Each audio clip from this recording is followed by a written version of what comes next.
জাবির ইবনু আব্দুল্লাহ আনসারী রাজিয়াল্লাহু তাআলা আনহু হতে বর্ণিত।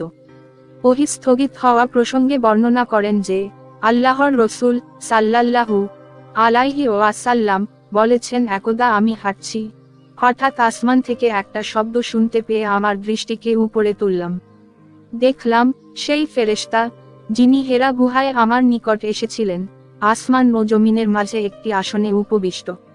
এতে আমি শঙ্কিত হলাম। অবিলম্বে আমি ফিরে এসে বললাম, আমাকে চাদর দ্বারা আবৃত করো, আমাকে চাদর দ্বারা আবৃত করো।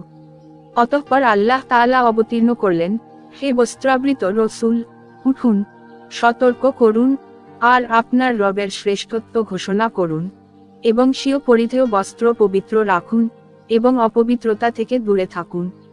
সূরা মুদ্দাসসির আয়াত 1 থেকে 5। অতঃপর ওহী পুরোদমে ধারাবাহিকভাবে অবতীর্ণ হতে লাগল।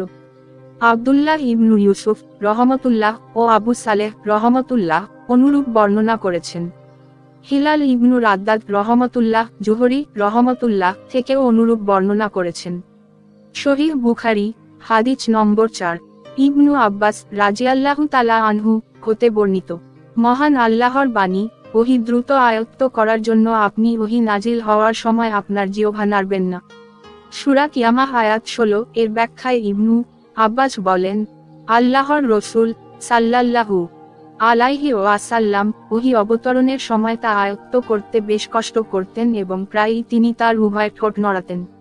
ইবনু আব্বাস রাজিয়াল্লাহু তাআলা আনহু বলেন, আমি তোমাকে দেখানোর জন্য ঠোঁট দুটি নাড়ছি যেভাবে আল্লাহর রসূল সাল্লাল্লাহু আলাইহি ওয়াসাল্লাম তা নড়াতেন। সাইদ রহমতুল্লাহ তার শিষ্যদের বলেন, আমি ইবনু আব্বাস রাজিয়াল্লাহু তাআলা আনহুকে যে রূপে তার ঠোঁট দুটি নড়াতে দেখেছি সেভাবেই আমার ঠোঁট দুটি নড়াচ্ছি। এই বলে তিনি তার ঠোঁট দুটি নড়ালেন। এই সম্পর্কে আল্লাহ তাআলা অবতীর্ণ করলেন, ওহী দ্রুত আয়ত্ত করার জন্য আপনি ওহী নাজিল হবার সময় আপনার জিহ্বা নড়াবেন না, এর সংরক্ষণ ও পাঠ করানোর দায়িত্ব আমার। সূরা কিয়ামাহ আয়াত 16। ইবনু আব্বাস রাজিয়াল্লাহু তাআলা আনহু বলেন, এর অর্থ হলো তোমার অন্তরে তা হেফাজত করা এবং তোমার দ্বারা তা পাঠ করানো।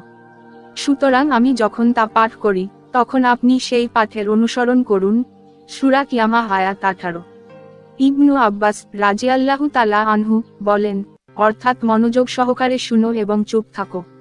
তারপর এর বিশদ বর্ণনার দায়িত্ব তো আমারই। সূরা কিয়ামাহ আয়াত 19। অর্থাৎ তুমি তা পাঠ করবে, এটাও আমার দায়িত্ব। তারপর যখন আল্লাহর রসূল সাল্লাল্লাহু আলাইহি ওয়াসাল্লাম এর নিকট জিবরিল আলাইহি ওয়াসাল্লাম আসতেন তখন তিনি মনোযোগ দিয়ে কেবল শুনতেন। জিবরিল আলাইহি ওয়াসাল্লাম চলে যাবার পর তিনি যেমন পাঠ করেছিলেন আল্লাহর রসূল সাল্লাল্লাহু আলাইহি ওয়াসাল্লামও তদ্রূপ পাঠ করতেন। সহিহ বুখারী হাদিস নম্বর 5। ইবনু আব্বাস রাজিয়াল্লাহু তাআলা আনহু হতে বর্ণিত, তিনি বলেন, আল্লাহর রসূল সাল্লাল্লাহু আলাইহি ওয়াসাল্লাম ছিলেন সর্বশ্রেষ্ঠ দানশীল। রমাজানে তিনি আরও অধিক দানশীল হতেন যখন জিবরিল আলাইহি ওয়াসাল্লাম তার সঙ্গে সাক্ষাৎ করতেন। আর রমাজানের প্রতি রাতেই জিবরিল আলাইহি ওয়াসাল্লাম তার সাথে দেখা করতেন এবং তারা একে অপরকে কুরআন তিলাওয়াত করে শোনাতেন। নিশ্চয়ই আল্লাহর রসূল সাল্লাল্লাহু আলাইহি ওয়াসাল্লাম রহমতের বায়ু অপেক্ষাও অধিক দানশীল ছিলেন। সহিহ বুখারী হাদিস 6।